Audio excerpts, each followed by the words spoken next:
భారత్ అమెరికాల ఈ trade deal దీనికి సంబంధించి చాలామంది మిత్రులు ఇందులో బోల్డ్ అని లొసుగులు ఉన్నాయి కదండి, అంటే లూప్ హోల్స్ ఉన్నాయి కదా, దీనిని మనం గమనించాలి కదా. అంటే ఇక్కడ చాలా ముఖ్యమైన అంశము మనం చూడాలండి. ఇప్పుడు మన దేశ ప్రధానమంత్రి మోదీ గారు ఈయన ఒక మెసేజ్ పెట్టారు కదా.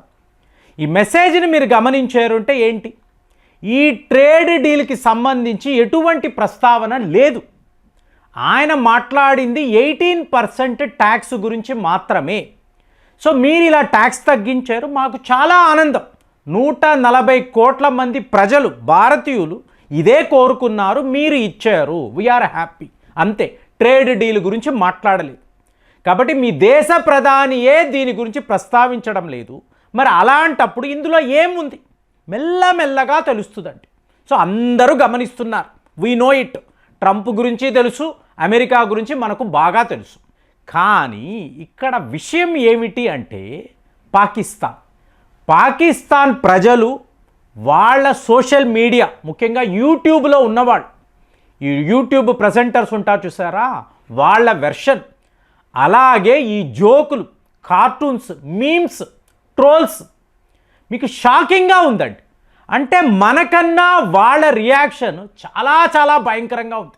మీకు ఎలాంటి ఒక గందరగోళము అంటే ఈ భారతీయులు సింపుల్గా ఎటువంటి చడి చప్పుడు లేకుండా సైలెంట్గా కామ్గా వాళ్ళు ఏం చెయ్యాలని అనుకున్నారో దానిని చేసి చూపించారు. ఇది వీళ్ళ మనోభావన. ఇప్పుడు మనము ఆ దేశము గురించి చెడుగా మాట్లాడక్కర్లేదండి, కానీ ఇలాంటి నాయకులు అసీం మునీర్, షాబాజ్ షరీఫ్ లాంటి దొంగలు వీళ్ళ గురించి మాట్లాడాలి. ఇప్పుడు వాడిని అవమానించి మనం పొందేది ఏముండదు, కానీ ఇలాంటి దుర్మార్గుల గురించి మాట్లాడాలి. ఇప్పుడు మీకు పాకిస్తాన్ పాయింట్ ఆఫ్ వ్యూ నుంచి చూశారు అనుకోండి, ఆ ప్రజల మనోభావన, ఆ బాధ చూడండి. 6 నెలలలో వీళ్ళు 6 FTA ఎక్కడా ఎవరికి తెలియడం లేదు, ఎవరు పెద్దగా ఆలోచించడం లేదు, అన్నీ జరిగిపోయాయి. యూకే, న్యూజిలాండ్, ఓమాన్, మీకు యూరోప్ యూనియన్, ఇలాగ వరస పెట్టి వీళ్ళు కామ్గా 6 మంత్స్లో 6 FTAs అంటే ఇదేమైనా మామూలు విషయమా? ఇవాళ మలేషియాతో కూడా డీల్ కుదిరిపోయింది కదా. మరి అలాంటిది ఈ అసీం మునీర్, షాబాజ్ షరీఫ్ వీళ్ళు $500 మిలియన్ అమెరికన్ డాలర్స్ ఖర్చు పెట్టారండి లాబియింగ్ కోసం. అంటే ఇదేం వీళ్ళ సొంత డబ్బు కాదు. అలాగే పాకిస్తాన్ ప్రజలదా అంటే వాళ్ళు అడుక్కు తింటున్నారు. ఎక్కడో అరువు తెచ్చుకొని ఈ డబ్బుని తీసుకువెళ్ళి డొనాల్డ్ ట్రంప్కి ఇచ్చి వాడి ముందు ఒక డబ్బాను తెరిచి బలూచిస్తాన్లో ఉండే రేర్ ఎర్త్ మినరల్స్ ఇవ్వండి, సో దీన్ని మేము మీకు ఇస్తాము, కాంట్రాక్ట్ తీసుకోండి, మీరు $ట్రిలియన్స్ సంపాదించవచ్చు. ఈ లాబియింగ్ అంతా నువ్వు చేసావు కదా. ఏం జరిగింది అంటే వాళ్ళు భారత్కి 18% అని ఇవాళ చెప్తున్నారు. అదే పాకిస్తాన్కి 19%. ఏమండి, 1% కదా తేడా, దీనికి ఇంత ఏడుపు అంటే అది కాదండి. నువ్వు పాకిస్తాన్ని గౌరవించలేదు. ఎవరు? ట్రంప్ ఇన్ని మాట్లాడాడు. Asim Munir is my favourite field marshal అన్నాడా? పాకిస్తాన్ ఆప్తమిత్రుడు ఇన్ని మాట్లాడాడు కదా. వీళ్ళేమో అతనికి నోబెల్ బహుమతి ఇవ్వాలి అని చెప్పి ప్రతి దగ్గర క్యాంపెయిన్ చేశారు కదా. కానీ భారత్ ఏమీ చేయలేదు. డొనాల్డ్ ట్రంప్ని ఒక లైన్లో కూడా ఎక్కడా మోదీ పొగడలేదండి. అమెరికా అవసరం మాకు ఉంది, ఈ ఫ్రీ ట్రేడ్ అగ్రిమెంట్ మాకు చాలా ఇంపార్టెంట్, పదండి, మీరు లేకపోతే మేము ఇవి ఏమైనా మాట్లాడామా? మనం నథింగ్ అండి. మనము అలాంటి పొగడతలు. అందుకే ఒక యూట్యూబర్ మీకు అసీం మునీర్ అమెరికా వెళ్ళి డొనాల్డ్ ట్రంప్ని కలిసినప్పుడు అతను చాలా గొప్పగా చెప్పాడు, ఇది ఒక అద్భుతము, అసీం మునీర్ ఒక మాస్టర్ మైండ్, డొనాల్డ్ ట్రంప్నే పడేశాడు చూడండి, ఇది పాకిస్తాన్ యొక్క భవిష్యత్తుకు చాలా ముఖ్యం, ఇన్ని రాశాడు అతను, చెప్పాడు కూడా, యూట్యూబ్లో చెప్పాడు. మరి ఇవాళ చూడండి, ఇది ఒక దరిద్రము. ఇతను ఒక పనికి మాలిన మీకు ఒక ఆర్మీ చీఫ్. ఇతను ఆర్మీ చీఫ్ కాదు, ఒక సేల్స్ మ్యాన్, అది కూడా ఒక ఫెయిల్డ్ సేల్స్ మ్యాన్. సరిగ్గా పాకిస్తాన్ని కూడా అమ్మలేకపోయాడు. మీకు దాని తరువాత ఫ్రెండ్స్ చూడాలి, ఈ మీమ్స్ అంటాం చూసారా, ట్రోల్స్. మీకు డొనాల్డ్ ట్రంప్ గారేమో మంచి సోఫాలో కూర్చొని ఉన్నారు, ఒక షూని అసీం మునీర్ పాలిష్ చేస్తున్నాడు. ఇంకొక చూసి నవాజ్ షరీఫ్ తమ్ముడే షాబాజ్ షరీఫ్. ఇంకొక దగ్గర చూశారు అనుకోండి, డొనాల్డ్ ట్రంప్ ముందు సాష్టాంగా హషీమ్ మునీర్ పడి ఉన్నాడు. మీకు షాబాజ్ షరీఫ్ టీ పట్టుకొస్తున్నారు. అంటే వీళ్ళందరూ ఏంటి? Servants of America. సరే, వాడికి ఇంతలాగా మీరు సేవ చేశారు, ఊడిగం చేశారు. వాడు ఏమిచ్చాడు? ఏమీ ఇవ్వలేదు. మళ్ళీ అంతా భారత్కే ఇస్తున్నాడు. సో వాళ్ళు ఏం చేస్తున్నారు? ఏమీ చేయడం లేదు. భారత్ ఇంత కూడా డొనాల్డ్ ట్రంప్ని లెక్క చేయడం లేదు. కానీ చచ్చినట్టు వాళ్ళతోనే ఇలాగా ఒక ట్రేడ్ డీల్ పెట్టుకున్నాడు. ఇది ఎక్కడి న్యాయము? ఇలా ఎలా జరిగింది అంటే, ముందు ఫ్రెండ్స్ ఈ కంపారిజనే చాలా చాలా వర్స్ట్గా ఉందండి. మనమేమో 4th లార్జెస్ట్ జీడిపి ఎక్కడో ఉన్నాం. పాకిస్తాన్ వాడు 42వ ర్యాంకులో ఉన్నాడు. వాడికి మనకి కంపారిజన్ ఏంటి? ఎందుకు కంపేర్ చేయాలి? అవసరమే లేదు.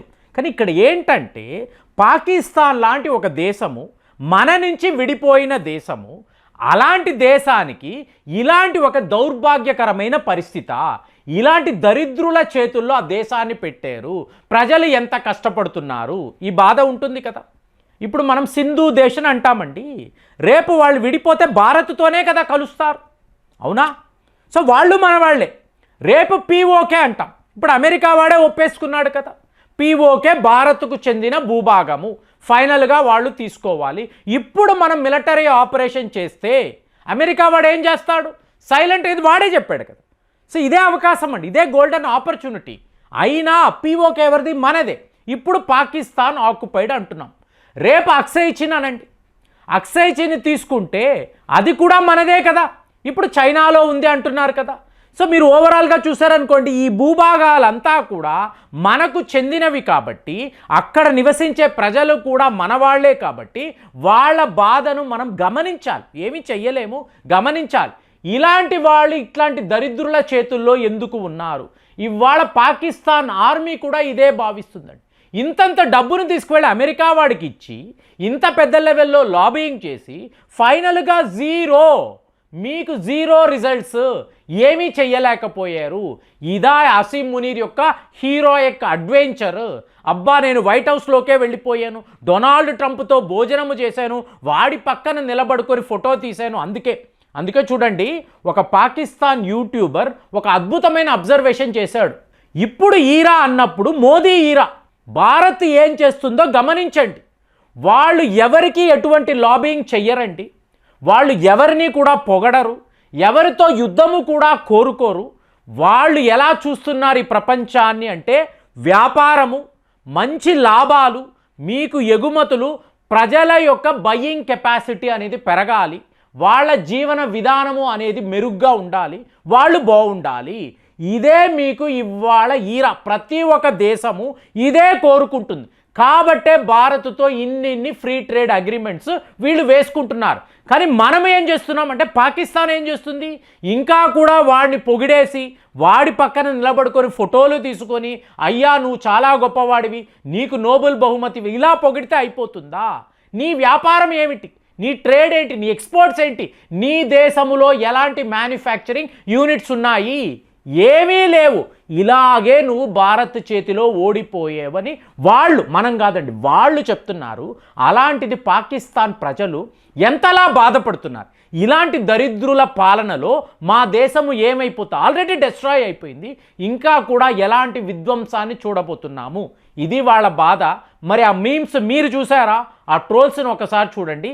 పరమ చండాలంగా ఉంది. కానీ పాకిస్తాన్ ప్రజలు వాళ్ళ నాయకులను ఇలాగే చూస్తున్నారు. ఇదే నిజము. మరి దీని మీద మీరు ఏం ఆలోచిస్తున్నారు? కామెంట్స్లో రాయండి. మళ్ళీ వచ్చే వీడియోలో కలుద్దాం. జై హింద్.